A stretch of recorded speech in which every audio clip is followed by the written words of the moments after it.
নমস্কার, আদিত্য এডুকেশনাল বাণী মন্দিরে সকলকে স্বাগত। কেমন আছো তোমরা আমার প্রিয় ছাত্রছাত্রী ভাই বোনদের? আজকে আমি সন্ধি পড়াবো। একাদশ এবং দ্বাদশ উভয় শ্রেণীতেই তোমাদের সন্ধি আছে। সেই সন্ধি বিষয়ে আমি তোমাদের আজকে প্রাথমিক কিছু বিষয় আলোচনা করব, ঠিক আছে?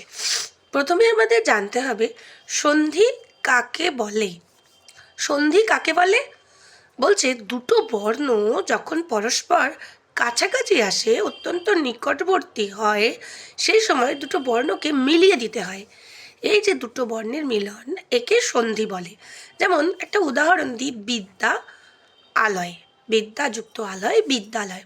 আচ্ছা, বিদ্যাতে আ আছে, আলয়ে আ আছে, এই আ মিলে হয়ে যায় বিদ্যালয়। আমরা কি কখনো বলি যে আমরা বিদ্যালয়ে যাব? বলি না তো। আমরা কি বলি?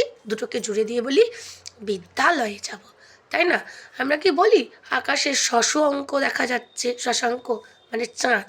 আমরা কি বলি আকাশে শশাঙ্ক দেখা যাচ্ছে। তার মানে দুটো বর্ণ পরস্পর নিকটবর্তী হলে তাদের মিলিয়ে দিতে হয়। এই মিলিয়ে দেওয়াটাকেই বলা হয় সন্ধি। আচ্ছা, সন্ধি কয় প্রকার? সন্ধি 3 প্রকার। কি কি?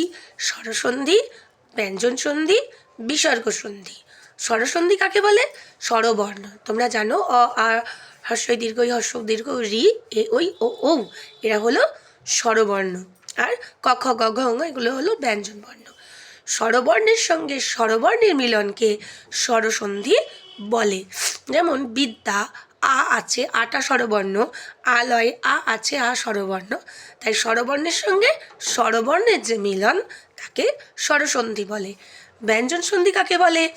স্বরবর্ণের সঙ্গে স্বরবর্ণের মিলন হতে হবে, আবার স্বরবর্ণের সঙ্গে ব্যঞ্জন বর্ণের মিলন হতে হবে, তাকে বলবো আমরা ব্যঞ্জন সন্ধি। ব্যঞ্জন সন্ধিতে আমরা দুটো বিষয় পাচ্ছি, স্বরবর্ণের সঙ্গে স্বরবর্ণের মিলন এবং স্বরবর্ণের সঙ্গে ব্যঞ্জন বর্ণের মিলন। বোঝা গেল? এবার আমরা আসবো বিসর্গ সন্ধি। বিসর্গ সন্ধি কাকে বলে? বিসর্গের সঙ্গে স্বরবর্ণের এবং বিসর্গের সঙ্গে ব্যঞ্জন বর্ণের মিলনকে বিসর্গ সন্ধি বলা হয়, ঠিক আছে? একটা উদাহরণ দিই, দেখো তোমরা অনেক সময় ব্যঞ্জন বর্ণটা গুলিয়ে ফেলো। অ ক খ গ ঘ, কয়ের সঙ্গে অ থাকলে সেটা হচ্ছে স্বরবর্ণ, মানে কয়ের সঙ্গে ও আছে, সেটা কিন্তু ব্যঞ্জন সঠিক ব্যঞ্জন বর্ণ হলো না। খাঁটি ব্যঞ্জন বর্ণ কোনগুলো? যার সঙ্গে হসন্ত থাকে।